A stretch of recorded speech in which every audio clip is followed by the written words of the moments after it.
आयुर्वेदीय जीवनशैली, आरोग्याची गुरुकिल्ली, आहारविध विशेष आयतन, भाग 22, वैद्य दिलीप गाडगीळ, पुणे. तेव्हा आपण मागच्या भागामध्ये पहिलं अन्न पचल्यावरच खावं याच्यावरती भर दिला होता.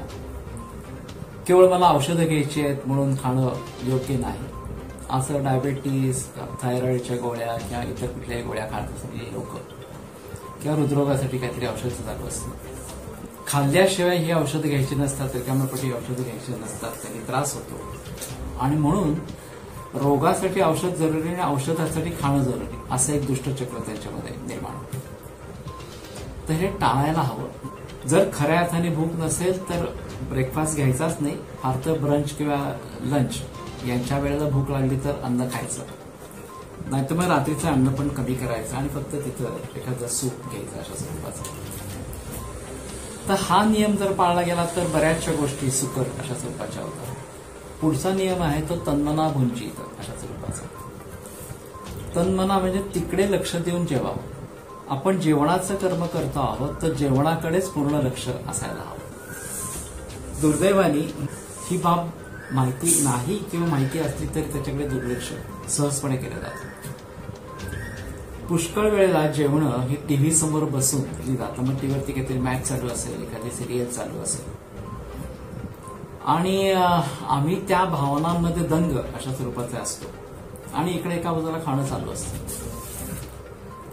आता तर लहान मुलांमध्ये हे व्यसन लागल्यासारखं झालंय. पुष्कळ आहे असं सांगतात की आम्ही त्याला मोबाईल लावून दिल्याखेरीज किंवा टीव्ही लावून दिल्याखेरीज तो जेवतच नाही. तिकडं बघत बघत काहीतरी तो खाणं त्याचं खाल्लं जातं आणि तसं असलं तरच तो खातो, नाही तर तो खात नाही असणार अशा स्वरूपाची. काही निखालच चुकीची गोष्ट असणारी अशा स्वरूपाची.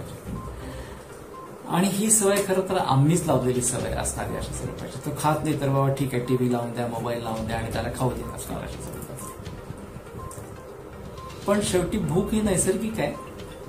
एक वेळा खाणार नाही, 2 वेळा खाणार नाही, पण तिसऱ्या वेळा तो नक्की खाईल. यामध्ये मुद्दा महत्वाचा अशा स्वरूपाचा असतो की आपण स्वतः कसे वागतो त्याच्यावरती मुलं कसं वागायचं असं ठरतं. आपण स्वतः जर टीव्हीच्या समोर येऊन मॅच बघत खाणार असलो तर मुलांचा काय दोष. आणि म्हणून तन्मना भुंजीत जेवणाकडे लक्ष देऊन जेवावं हा खूप महत्वाचा नियम आहे. मग मोबाईल चालू असतात, जेवताना शेजारी मोबाईल घेऊन बसतात आणि मोबाईल वाचला की लगेच मोबाईल करतात आणि जेवता त्याच्याशी बोलायचं असणार अशा स्वरूपाचं असं सरसा केलं जातं. पूर्वी मोबाईल नव्हते तेव्हा लोक पुस्तक घेऊन बसायचे. एका बाजूला पुस्तक वाचणं चालू, एका बाजूला जेवण चालू असणार अशा स्वरूपात. वर्किंग लंच ही तब्बल हास्यास्पद अशा स्वरूपाची कल्पना आहे. एक तर तुम्ही अन्न तरी सेवन करा किंवा तुमचं काम तरी करा. एकाच वेळेला काम आणि अन्न सेवन अशा गोष्टी करू नका असणार अशा स्वरूपात. आणि म्हणून जे काही अन्न सेवन करायचं आहे ते त्याकडे लक्ष देऊन करायचं आहे, तरच ते खऱ्या अर्थाने अंगी लागतं, तर त्याचं पचन चांगलं असणार अशा स्वरूपाचं होतं. आता इतक्या प्रकारचे व्यवधानं उपलब्ध आहेत. टीव्ही आणि मोबाईल हे तर फार कॉमन असणाऱ्या अशा स्वरूपाचं झालं की सहजपणे त्याच्याकडे लक्ष देत जेवण केलं जातं.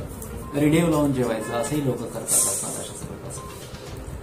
पण सांगण्याचा तात्पर्य अर्थ असा की जी काही कृती करायची आहे ती त्याकडे पूर्ण लक्ष देऊन करायला हवी आणि इतर गोष्टींचं अट्रॅक्शन त्यावेळेला नक्की असायला अशा स्वरूपात. लहान मुलांच्या बाबतीमध्ये ही सवय लागूच नये म्हणून खूप कसोशीने काळजी अशा स्वरूपाची घ्यायला हवी. आणि मग त्यांना तुम्ही काहीतरी गप्पा गोष्टी करा, त्यांना गोष्ट सांगा, भरवा अशा स्वरूपाचं केलं तर कदाचित ही सवय सुटू शकते. पण त्यासाठी तुम्हाला मुलांना वेळ देणं गरजेचं. आता एकतर विभक्त कुटुंब पद्धती, स्त्रीमुक्ती चळवळ या सगळ्या प्रकरणांमुळे बायकांचं लक्ष करिअरकडे खूप जास्त असणार अशा स्वरूपाचं आहे. आणि त्यामुळे ते करिअर सांभाळताना संसार कसा करायचा हा एक मोठा विषय अशा स्वरूपाचा असतो. आणि मग मुलांना वेळ देता येत नाही याचा एक अपराधीपणाची भावना असते आणि त्यासाठी म्हणून बाहेरचे चवीळवीचे पदार्थ त्यांना आणून दिले जातात किंवा हे अशा प्रकारचं टीव्ही किंवा मोबाईल वगैरे जेवायचं वगैरे अशा प्रकारच्या सवयी लावल्या जातात. तर ही गोष्ट नक्की टाळायला अशा स्वरूपाची हवी आणि जेवणाकडे लक्ष देऊन सर्वांनी जेवण करायला हवं. त्यावेळेला खरं तर आमच्या दृष्टीने गप्पा गोष्टी पण करू नयेत असं आहे आयुर्वेदाच्या दृष्टीने अशा स्वरूपाचं. पण मूळ मुद्दा जेवणाकडे लक्ष देऊन जेवावं हा अशा स्वरूपाचा आहे.